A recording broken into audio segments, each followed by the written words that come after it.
अस्सलाम वालेकुम नाज़रीन, मैं हूं आपका मेज़बान अमजद चौधरी। आप देख रहे हैं मंजरें। आप अफसोस के साथ कहना पड़ता है, अभी भी अगर बात की जाए ना गैर कानूनी तजावुज़ात, तो यहाँ पे भरमार है।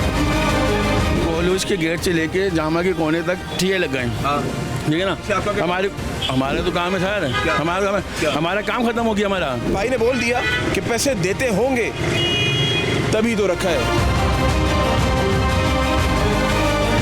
कमर्शियल दुकान है ये, बेसिकली कमर्शियल एरिया है। इसको आपने 3 कैसे बनाए हुए हैं? आप दिखा दें 3 कहाँ से।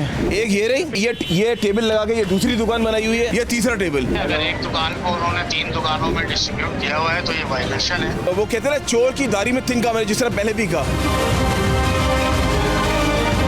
इसको वो केएमसी को तो हमने इत्तला दे दी कि यहाँ पे बहुत गैर कानूनी तरीके से काम चल रहे हैं। यहाँ पे हटा देते हैं। ये भी भाग के दिखाएं, ये भी भाग गए। आप समझदार हैं, भागने का मकसद क्या है?